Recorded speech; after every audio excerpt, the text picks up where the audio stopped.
Troisième jour de cet Open de Vendée 2023, une journée des enfants marquée par les derniers matchs du premier tour et le début des huitièmes. Deux Français se disputaient l'un des derniers tickets pour les huitièmes de finale. D'un côté, Jules Marie, 32 ans et 247e joueur mondial. De l'autre, Lucas Poulain, le local de cette 10e édition, invité sur le tournoi, 27 ans et 288e au classement ATP.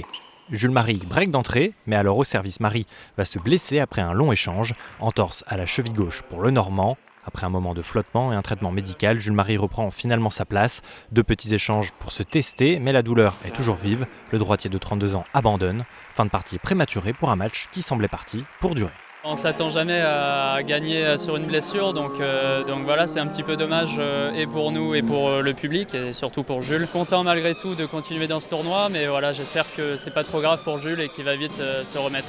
Le dernier billet pour les huitièmes de finale se jouait en soirée. Lancé à 18h, le Britannique de 21 ans Jacques Draper, 106e à l'ATP, retrouvait le Benjamin de cet Open de Vendée, le Tchèque Jakub Mensik, tout juste 18 ans et déjà à la 152e place mondiale.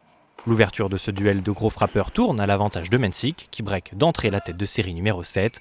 Un match entre deux joueurs très en forme qui tient ses promesses. Draper débreak à 3 jeux à 4 et tient son rang. Le gaucher chipe le service de Mensik au meilleur des moments et sert pour le gain du premier set. Jack Draper inscrit son 5e jeu consécutif et empoche la première manche, 6-4.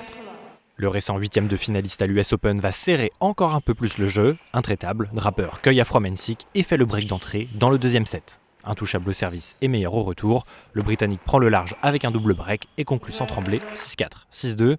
Mensik reste à quai, Draper raccroche le dernier wagon des huitièmes de finale.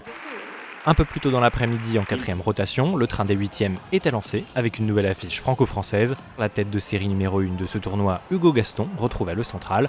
Face à lui, Mathias Bourg, 269e joueur mondial. Une première confrontation entre les deux joueurs sur le circuit qui tourne rapidement à l'avantage de Gaston. Le Toulousain bien en jambes break d'entrée son compatriote. Mis en danger à de nombreuses reprises sur sa mise en jeu, Bourg craque de nouveau. Gaston empoche le premier set, 6-2. La deuxième manche va être à sens unique, bis repetita. Gaston, 89e joueur mondial, saisit la première mise en jeu de l'Avignonnais de 29 ans. Libéré, Hugo Gaston joue relâché. En face, Mathias Bourg n'y est plus et concède ses deux jeux de service. Le droitier de 22 ans n'a plus qu'à conclure. Victoire 6-2, 6-0. Après un peu plus d'une heure de jeu, Gaston est le premier quart de finaliste de cet Open de Vendée 2023. C'était un match compliqué, Mathias joue très bien. Je savais qu'il fallait que je fasse un match complet, un match solide du début à la fin, ça a été le cas. Donc voilà, je suis très content de mon niveau de jeu, très content de l'état d'esprit.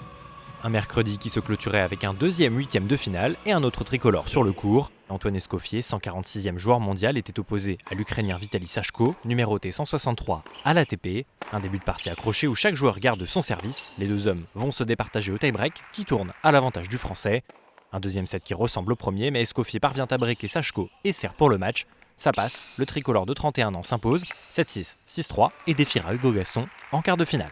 Le Tchèque Thomas Machac et le Franco-Britannique Arthur Ferry rejoignent aussi les huitièmes de finale après leurs victoires respectives face à Rice Brouwer et Robin Bertrand. Direction désormais la journée de jeudi avec au menu la suite et fin des huitièmes de finale.